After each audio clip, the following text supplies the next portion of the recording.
നമ്മൾ ആരെയും വേദനിപ്പിക്കാനായിട്ട് പാടില്ല. അങ്ങനെ വേദനിപ്പിച്ചു കഴിഞ്ഞാൽ അതിൻ്റെ ഫലം നമ്മൾ അനുഭവിക്കേണ്ടതായിട്ട് വരും. അങ്ങനെ ഒരു കഥയാണ് കേട്ടോ. സീതാദേവിയുടെ കഥയാണ്.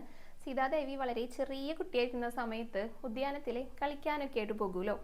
അങ്ങനെ 2 തത്തകൾ അവിടെ പറക്കണ കണ്ടു. അപ്പോൾ ആ തത്തകളെ പിടിച്ചു കൊണ്ടുവരാനായിട്ട് പറഞ്ഞു.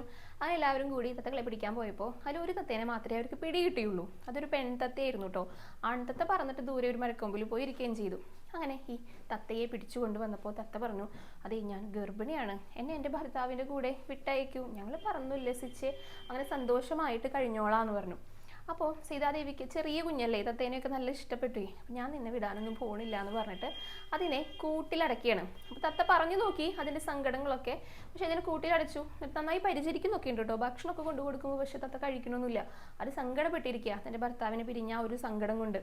അങ്ങനെ സീതാദേവി ചോദിക്കുന്നുണ്ട്, ആവൂ വീശപ്പില്ലേ കാച്ചിയ പാലിത തൂവെള്ളി കിണ്ണത്തിൽ തേൻ കുഴമ്പും, ഇതൊക്കെ കൊണ്ടുവന്നിട്ട് കൊടുക്കുന്നുണ്ട്. പക്ഷെ തത്ത കഴിക്കണില്ല. അത് സങ്കടപ്പെട്ടിരിക്കുക. ഒരു തത്ത പറയുന്നുണ്ട്, ബന്ധൂര കാഞ്ചന കൂട്ടിലാണെങ്കിലും ബന്ധനം ബന്ധനം തന്നെ പാരിൽ, അങ്ങനെ പറയുന്നുണ്ട്. അപ്പം അത്രയും സങ്കടത്തോടെ ഇരിക്കുക. അങ്ങനെ ആ ഒരു പിരിഞ്ഞ ആ ഒരു വിഷമം കൊണ്ട് ഈ തത്ത ചത്തുപോയിട്ടോ. അങ്ങനെ ഇരിക്കുമ്പോൾ ആ ആൺതത്ത ഉണ്ടല്ലോ മരക്കൊമ്പിൽ, അത് ദൂരെ ഇരിക്കുന്നുണ്ട്, അവരിനെ പിടികിട്ടിയിട്ടില്ല എന്നേ ഉള്ളൂ.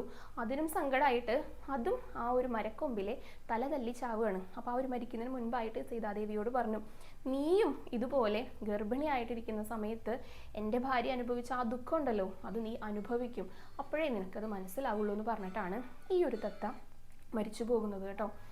അങ്ങനെ ഇതേ ഒരു കാര്യം സീതാദേവി അനുഭവിക്കുകയാണ്. ശ്രീരാമനുമായിട്ട് വിവാഹം കഴിഞ്ഞതിന് ശേഷം ഗർഭിണിയായിരിക്കുന്ന സമയത്ത് സീതയെ ശ്രീരാമൻ കാട്ടിൽ ഉപേക്ഷിച്ചു. അപ്പോൾ ആ ഒരു സങ്കടം വാത്മീകി രാമായണത്തിൽ പറയുന്നുണ്ട്. സീത പറയുന്ന രീതിയിലാണ് ഈ ഒരു കഥ പറയണത്. അന്ന് ആ ഗർഭിണിയാണ് എന്ന് പറഞ്ഞപ്പോൾ ആ തത്തയെ ഞാൻ വിട്ടയക്കണമായിരുന്നു, അങ്ങനെ വിട്ടയച്ചിരുന്നെങ്കിൽ ഞാൻ ഈ ദുഃഖം അനുഭവിക്കേണ്ടി വരില്ലായിരുന്നു എന്നാണ് സീതാദേവി പറയുന്നത്. പിന്നെ നമ്മുടെ അടുത്തും പറയുന്നേ, നമ്മൾ ആരെയും വേദനിപ്പിക്കാനായിട്ട് പാടില്ല. ആരുടെയും മനസ്സ് നമ്മൾ മൂലം വിഷമിച്ചു കഴിഞ്ഞാൽ അതിൻ്റെ ഫലം നമ്മൾ അനുഭവിക്കേണ്ടതായിട്ട് വരും.